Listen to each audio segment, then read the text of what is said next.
एक गिलहरी की कहानी। एक जंगल में साध नामक मुनि रहते थे।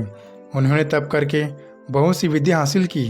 एक दिन ध्यान लाने के बाद जब उनकी आंखें खुली तो उसके हाथ में आसमान से गिलहरी आ गिरी। वह गिलहरी खून से लथपथ थी, क्योंकि चील के पंजों से छूटकर मुनि के हाथ में आ गिरी थी। गिलहरी मौत के डर से कांप रही थी। मुनि को उसके ऊपर दया आ गई। उन्होंने सोचा, क्यों न इसे अपनी विद्या से अपनी बेटी बना लूं। मेरी पत्नी कब से संतान प्राप्ति की चाह रख रही है, लेकिन उसके भाग्य में संतान है ही नहीं। अब यह बात बताकर उसे दुखी करने की जगह कुछ साल इस गिलहरी को अपनी बेटी बनाकर उसे सौंप देता हूँ। इतना सोचकर ही मुनि ने एक मंत्र पढ़ा और गिलहरी को एक छोटी सी बच्ची बना दिया। वो उस गिलहरी को बच्ची बनाने के बाद गोद में उठाकर अपनी पत्नी के पास ले आया। उन्होंने कहा, लो अब इसे अपनी बेटी मानकर ही पालना। सोच लो, भगवान ने तुम्हारी सुन ली। मुनि की पत्नी छोटी बच्ची को देखकर खुश हो गई। अब गिलहरी से बच्ची बनी लड़की मुनि के घर में बड़े लाड प्यार से पलने लगी। मुनि की पत्नी ने कुछ दिनों के बाद बच्ची का नाम वेदांता रखा। मुनि और मुनि की पत्नी दोनों ने बड़े प्यार से वेदांता को पाला। मुनि को बहुत खुशी थी कि उनकी पत्नी को अपनी ममता लुटाने के लिए एक बेटी मिल गई। कुछ समय के बाद उसकी परवरिश में मुनि भूल ही गए कि वह गिलहरी है। वेदांता को मुनि ने अच्छी पढ़ाई लिखाई करवाई। देखते ही देखते वेदांता 16 साल की हो गई। अब मुनि की पत्नी को अपनी सुंदर बेटी की शादी करवाने की चिंता होने लगी। उन्होंने यह बात मुनि से की। अपनी बेटी की तरफ देखते हुए मुनि को भी लगा कि इसकी अब विवाह हो जाना चाहिए। मुनि ने अपनी पत्नी से कहा कि तुम चिंता मत करो, मैं इसके लिए योग्य वर ढूंढ कर लाऊंगा।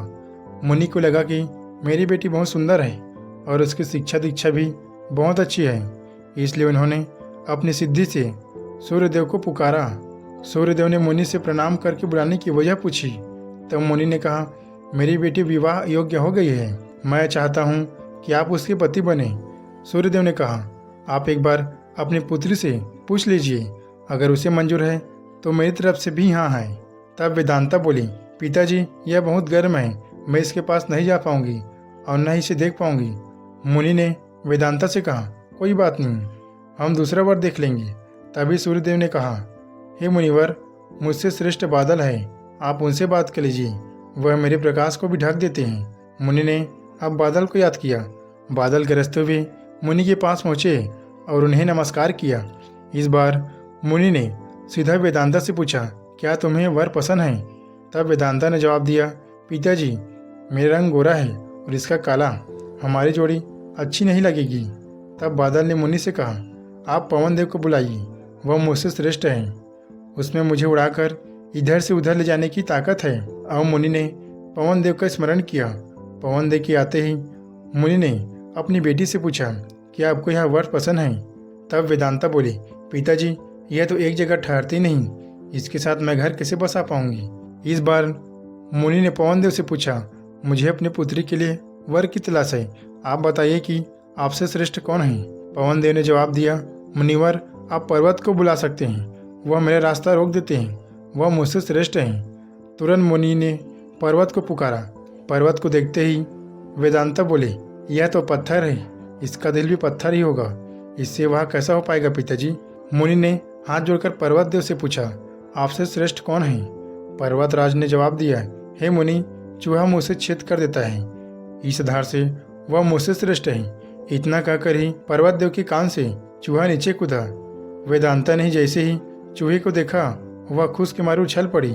उसने कहा, पिताजी यही मेरा वर बनना चाहिए, मुझे यह पसंद है, इसकी पूंछ कान नाक सब कुछ इतना प्यारा है। मुनि ने सोचा, अहो, मैं एक गिलहरी को मंत्र विद्या से इंसान तो बना दिया, लेकिन इसका दिल अभी भी गिलहरी वाली है। मुनि ने तुरंत वेदांता को गिलहरी बनाया और उसका विवाह चूहे से करवा दिया। विवाह के बाद दोनों खुशी खुशी रहने लगे।